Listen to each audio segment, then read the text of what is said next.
Welcome everybody to Screenfish Radio. I'm so glad you could join me again this week. Join us again this week for as we continue on with Multiverse May, where we're looking at some films that have some unique takes and introduce some wild perspectives. And I am so excited this week to have our own multiverse characters here with us this week. In their own way, Victor and Victoria, Victor Stiff and Victoria McCartney. Welcome to you both. Hey, thanks for having me back. Yeah, thank you for having me. Anytime, anytime. I'm so glad you could join us. Everything, Everywhere, All at Once is currently in theaters and tells the story of when an interdimensional rupture unravels reality and an unlikely hero must channel her newfound powers to fight bizarre and bewildering dangers from the multiverse as the fate of the world hangs in the balance. As always, this podcast is rated S for spoilers, but to you both, I would love to know what you thought of Everything Everywhere All at Once. I thought it was an incredible film. I think it was one of the best films I've ever seen in terms of the overall message, the way it was shot, the actors, just everything about it was absolutely incredible. It had my attention the entire time, and I absolutely loved it. Yeah, it's just a rare jewel. It really has to be seen to be believed. It's not really like any other film I've ever seen, and I've seen thousands and thousands of films. This one stands out. I'm gonna just come out and say it's an all-timer. I have no doubt this is going to be one of my all-time favorites, and it's just a special film. You got to check it out. I mean, this is incredibly high praise from you both. I like the film too. I thought it is just so unbelievably well done, so well orchestrated, and it's so fascinating that this came out the same, well, I guess not the same month, but it was within a month of where we're at now with Marvel and Doctor Strange. But I'm sure we'll talk about that a little bit. But what is it that you both connected with so deeply? Like you both use the phrase "all time" in talking about your enjoyment of the film. That's unbelievably high praise. You don't hear that very often. What is it that you connected with so deeply? Well, you compared it to a Marvel movie. Marvel movies, I love them. I go and see them in the theater 2 or 3 times. I own the Blu-rays, but none of them have affected me the way this movie affects me, right? A Marvel movie is so much of it is about spectacle. Like, yeah, there's great characters we love, but it's really about wouldn't it be cool if Iron Man did this? Wouldn't it be cool if Doctor Strange did this? With this film, it really starts from a place of love and introspection, and it's just bursting with heart. And it's like, wouldn't it make sense if we explored this? How would you feel if we, took you down this path? And it's just an emotional roller coaster. It's inspiring. It's full of wonder. It's heartbreaking. It has action beats. But at the end of the day, like all these, it's tackling so many themes, but they all come back and just speak to things that I can relate to in my own life. Yeah, I think most of the time when I go see a movie, I expect it just to be entertaining. I haven't seen a lot of movies that really get to my soul and affect me in multiple ways, and this movie did that. I went in just thinking because I'm a huge fan of Marvel and of course the metaverse. So I went into this movie. I saw the previews, and all I saw was like a lot of action. There's a lot of kung fu, and like it looked really really cool and interesting. So I went in assuming it was just gonna be just cool to watch, but it ended up being so much more. And I really appreciate that because I think it was a piece of art that has been missing for me in movies. I'm not an avid critic of movies like yourselves. So I'm a musician. So yeah, I don't look into movies that deep, but this one, I just sat there and I couldn't not. Like instantly at the end of the movie, my mouth was open. I was like, whoa, what did I just watch? That was amazing. So yeah, definitely my one of my top movie. Actually, it is my top movie of all time. I loved it. Wow. I mean, that's amazing to me. There is something special about it. There absolutely is. It's so interesting. like you said, everything right now is it's interesting to me right now, even that the multiverse is so popular. Not just because we same as Doctor Strange, Multiverse of Madness. It's not just Marvel. DC's doing it as well. This idea that we're getting all these stories, but there's something unique about this one. Maybe it's because it feels like a one-off. Maybe that's it. Maybe it's because it doesn't feel like we have to be connected to 25 different stories to understand what's going on in it. I don't know, but I like Victor. I like that you said that it was there's so much heart in the film. Um, because that's an interesting comment because there is a lot of heart, but for much of the film, I was even wondering what that looked like because I mean, this is a film that at times is incredibly bleak, or at least I felt that it was. Now, I think it really the ending as it brings everything together, and I know Victoria, with you, musician, I think I've said this to you before. The idea that this feels like a great song where so many different instruments, so many different pieces need to come together, and by the end is formed this incredible thing because it could have just flown completely off the rails. I completely agree with you. I was talking to somebody about this movie and we agreed. Well, right off the bat, she was like, if this movie was a song, and then right away I thought Bohemian Rhapsody. And then so both of us like said Bohemian Rhapsody at the same time. And Bohemian Rhapsody is something that was just so unique for the time. And there's just a lot of storylines going on, it seemed, and different characters were coming out in that song. And it would just, it all was just so interesting, but it all just made sense. And it was just gold. So yeah, I completely, when you connect that to music, I'm 100% there. The thing that stands out to me is it's a love story that doesn't necessarily romanticize love. Love is the end goal of the film, but it's something that you can't take it for granted. It's not given. It's like you have to work for it. You have to appreciate it, or it's going to be meaningless. That whole, everything's happening at once, so nothing matters is true, but things matter as much as you're willing to give the time and the energy into building them up and making them special. So it shows you, how life rakes you through the coals and how easy it is to give up, which a lot of us have, faced situations like that. But then it shows you what we're fighting for and the reward of like making it through the hard times, how blissful life can be when you get to the end. Yeah, can we talk about that for a little bit because I think that is really interesting about this film is as wild and crazy as it gets. I mean, we're talking one of the dimensions is children's drawings, and one of them is a pinata. So it's flat out bonkers. Um, but there seems to be this running element, like you said. By the end, there's this element of hope, but it really is overwhelming at the same time. So I'm wondering for both of you, what do you think the film suggests is that hope, is that through line that continues throughout it, and what does it mean to be overwhelmed in the film? I think it's about perseverance, right? Like anyone who's been through depression before knows you feel so empty because you feel like this is all that is and this is all that ever will be. It's really hard to convince yourself that tomorrow can be better. And I think this film just does a wonderful job of literalizing as bad as things get, as much as the joy and pleasure and meaningful connections with other human beings that can get sapped out of your life. But if you spend the time grinding forward through the infinite multiverses, you're going to find that one spot where you belong. And that's just going to make the journey worthwhile. Yeah, and I believe nowadays it's so easy to just get swept up in just everything going on. We have so many things around us. We have countless stores we could just, get clothes from, countless models and Instagrammers and, celebrities that we can see and look up to. We have countless news articles. Just there's just so much going on, and it's so easy to be swept away in all of that.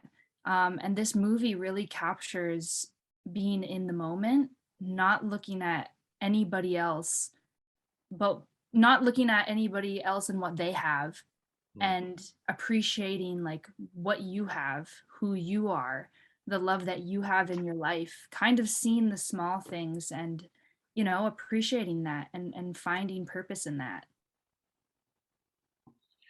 Yeah, I like what you said there, Victoria, because I think we live in overwhelming times. I think that's fair to say. People talk about mental health illness, issues on the rise. It's easy to understand why.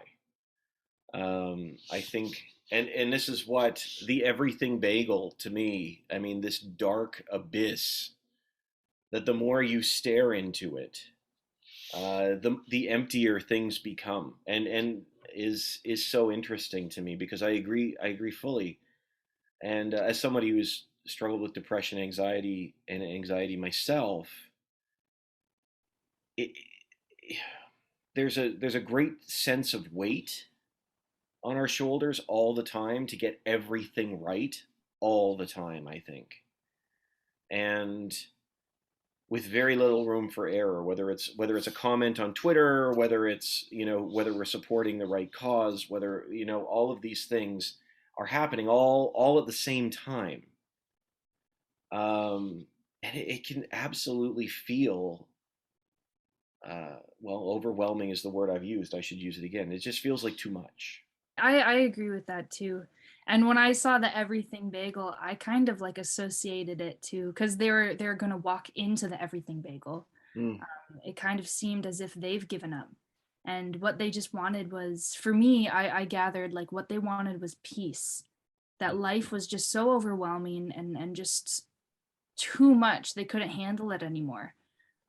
Even just living was overwhelming, which I feel like a lot of people can sympathize with, empathize with, and understand.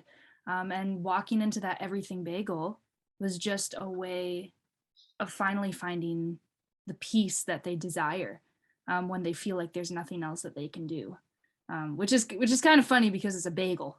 It's and associating it with something so dark and so sad is just, it's just another way of why the movie is just so beautiful, because I cried over this random bagel, this floating bagel, Everything Bagel. So yeah.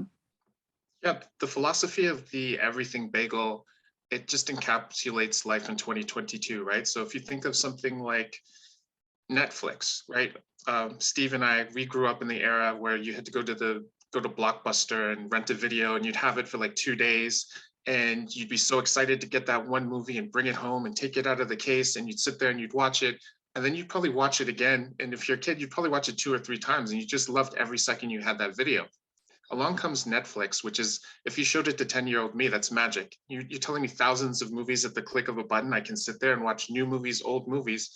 But in reality, like, Netflix is kind of like that Everything Bagel, where there's just so much that nothing matters as much.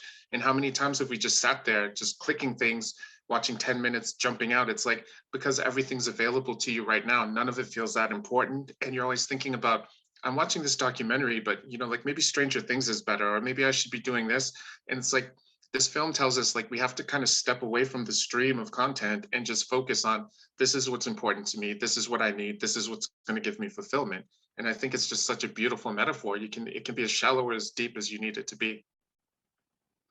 Yeah. And I always grew up kind of like, well, not always grew up. I was a very happy kid and joyful. Like I had a good time. But I was able to realize pretty early,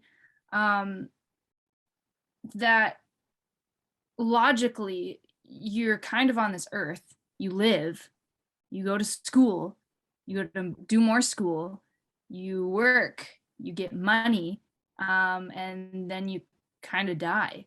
So like, really, you can't take anything with you when you die. So nothing really does matter.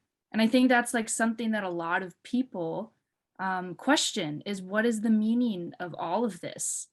So I think going into this movie, it's kind of something that anybody can connect to, because we're all in the same boat. We all live, breathe, and then, work, as we all have to do to make money and live and support ourselves, and then we die. So the way that they found purpose in that question was just incredible. I cried, I laughed, and I felt heard even though I wasn't speaking. So it was very cool. I love that. That I felt heard even though I wasn't speaking. That is fascinating. And I agree. I agree. Yeah. Um, and I like the fact that and just listening to you both redo that. Um, just listening to you both, I'm totally on board with this idea that first of all, like Victor, you mentioned about the Netflix world, the possibilities are endless, and how oftentimes we sit there feeling like there's nothing there. You know, we have infinite possibilities of things we can watch or engage in, but there's too many things. There's too many things. And you know, Victoria, when you talk about purpose, I think that's such an interesting thing about this film. You know, last week we talked about Doctor Strange on the podcast, and I feel like, you know, without giving away too many spoilers of that one because this isn't a podcast on that. You haven't seen it yet? Okay.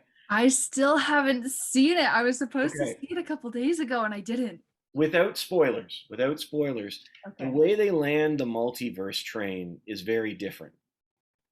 And I appreciated the depth of this one so much more because the truth is, in that film, the multiverse is used entirely differently.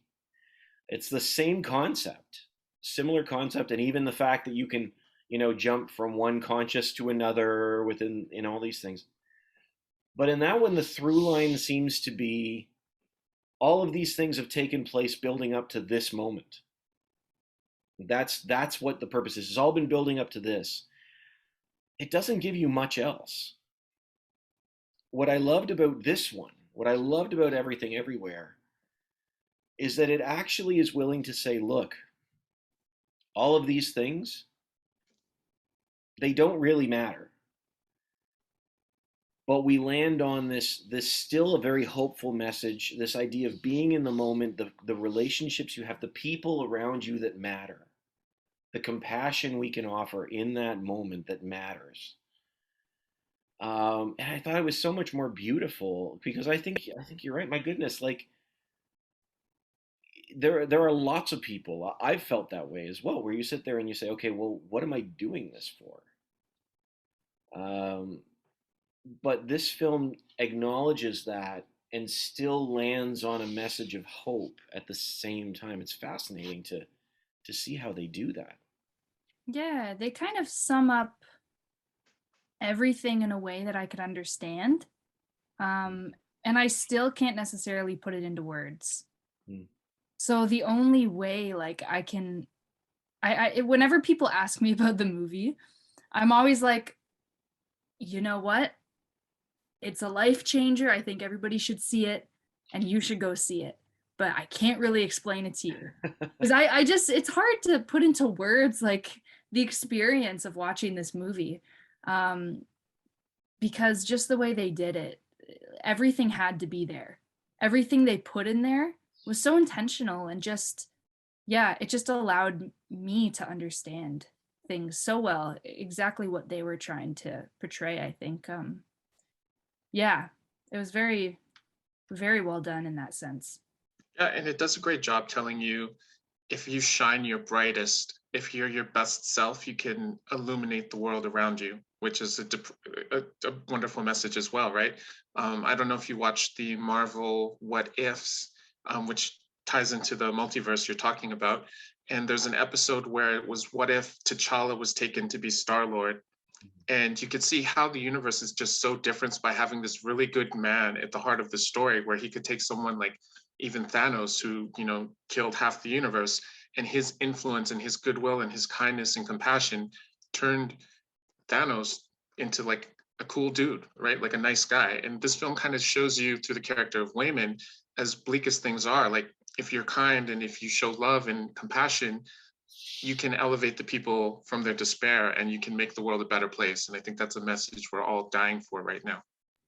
Yeah, and it was the husband's name is Wayman. Yeah. Okay, I'll remember that.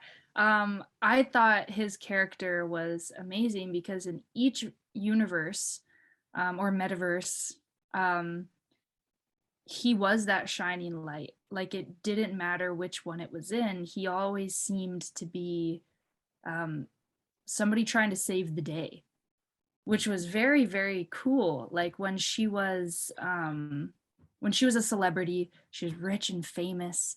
He was also rich and well, he was also rich, not famous, but they met up years later. They never got married like they did in other universes.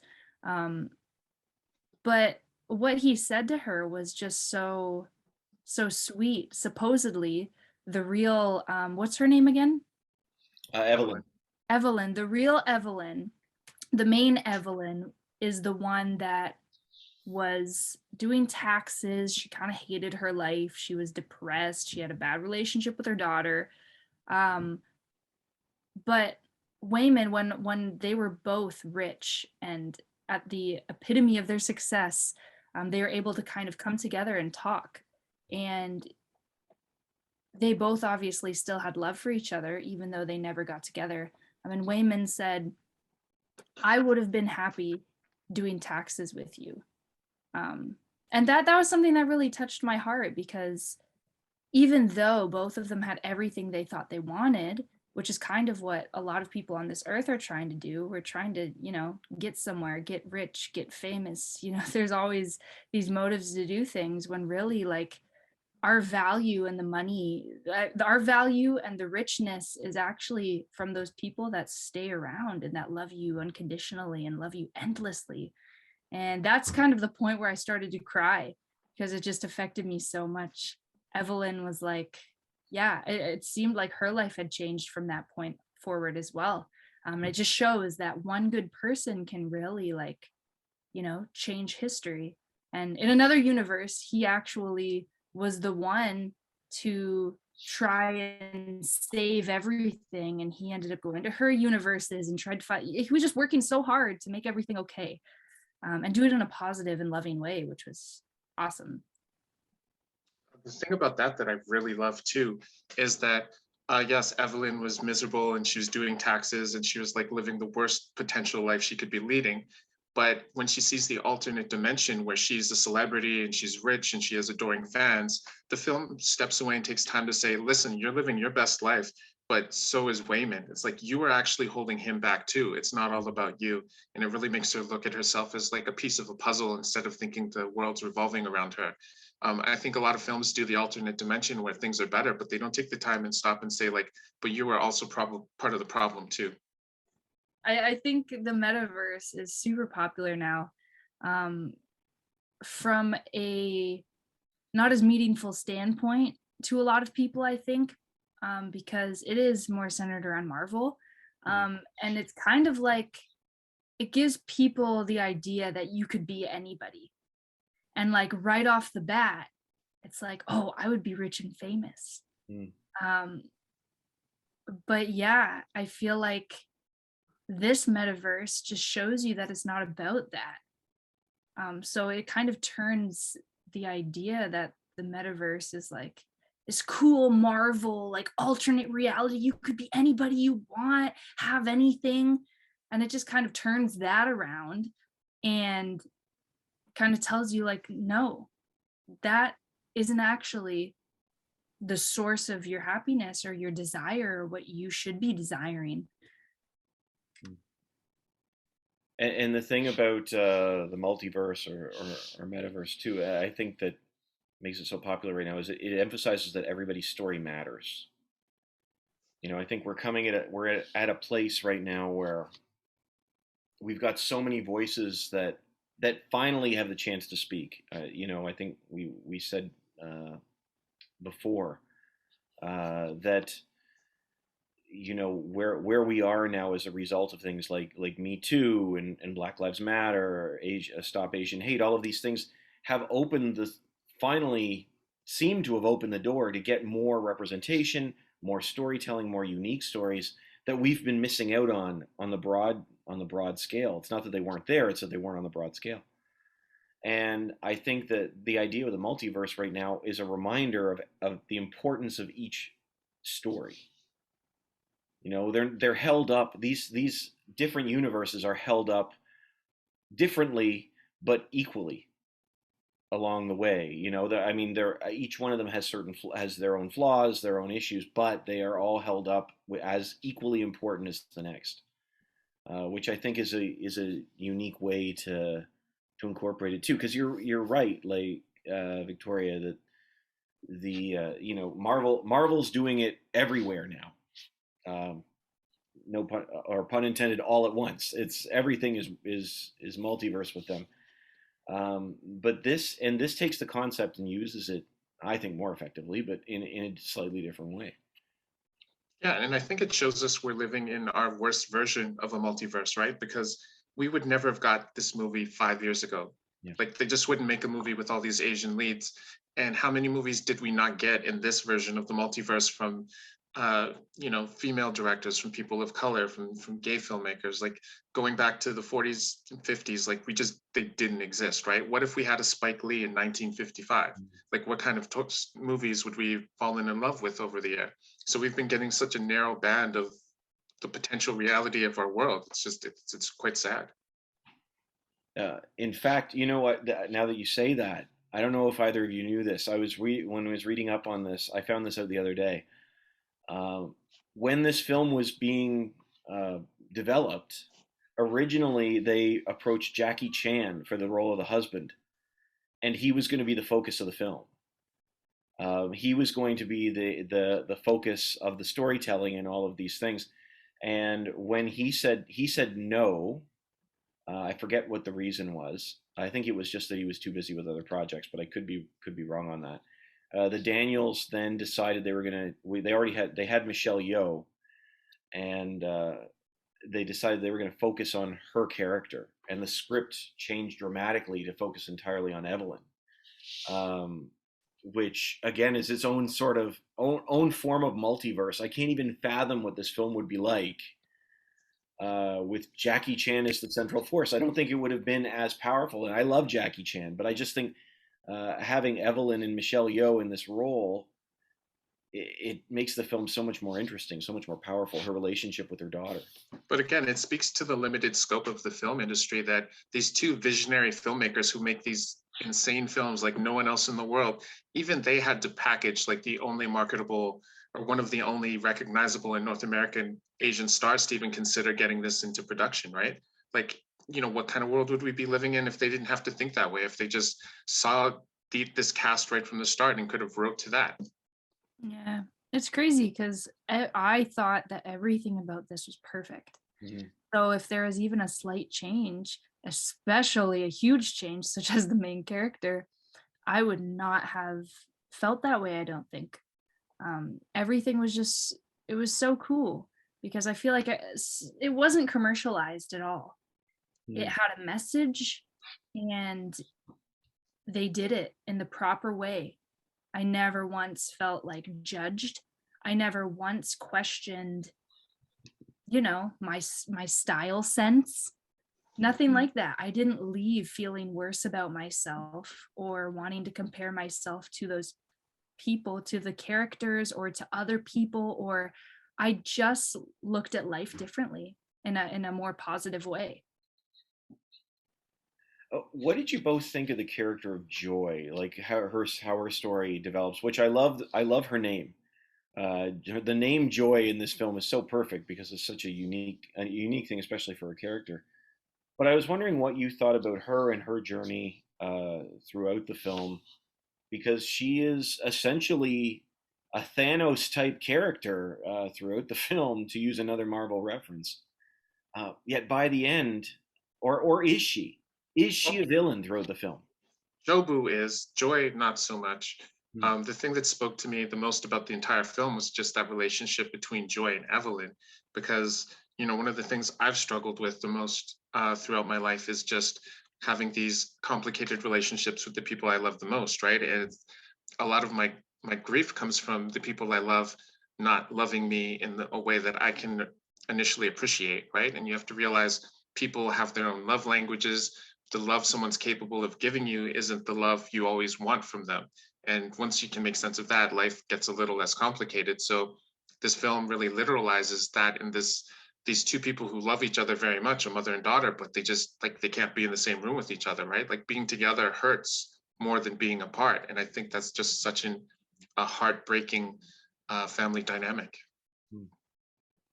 Her journey, I thought, was fascinating from beginning to end, because I don't see her as necessarily the villain throughout the film, although she is sort of given that role, given that space.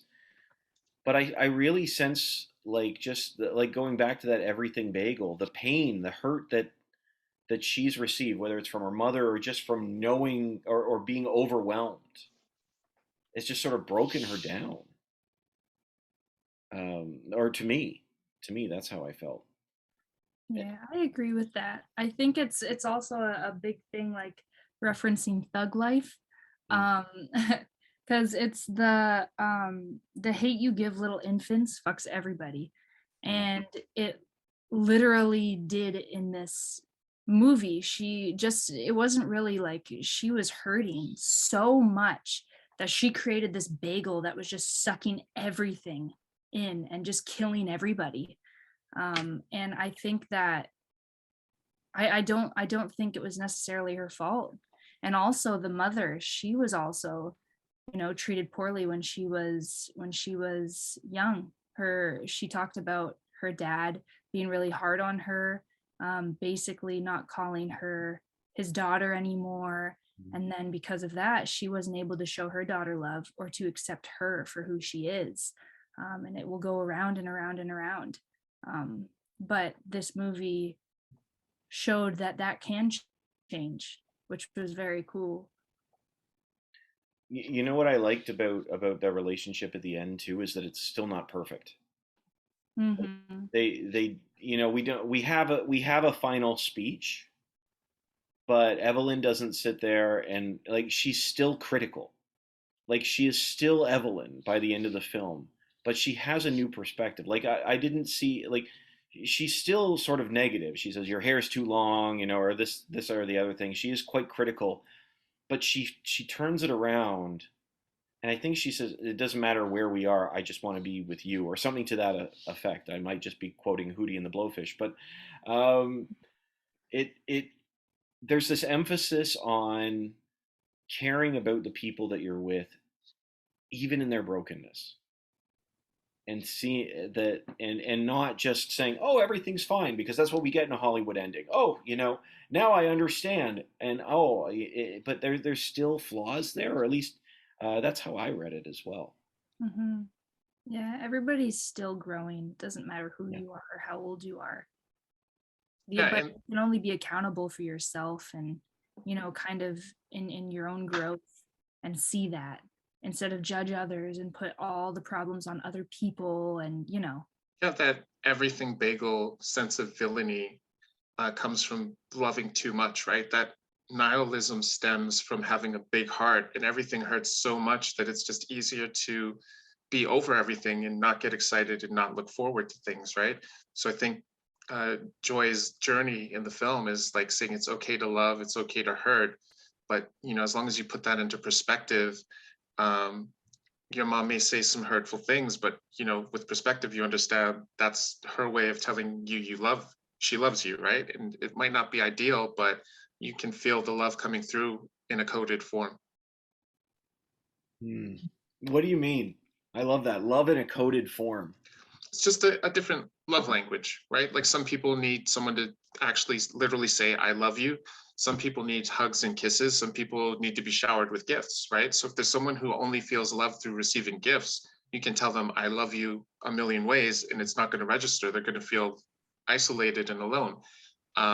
So understanding your mom nags because by nagging she's trying to make you your best self, right? Like that's not the kind of affection I want, but you understand she's still showing affection the best way she can. Yeah. And having said that, if any of our viewers or listeners would like to send gifts to our people, you can do. No, kidding. Uh, their addresses are no. Like, before we move on, I'm wondering, for either of you, are there favorite moments or anything that or anything else that you want to talk about that we haven't yet? Yeah, this is a film you really just do have to experience. It's just such a incredible 2 hours of sensory overload.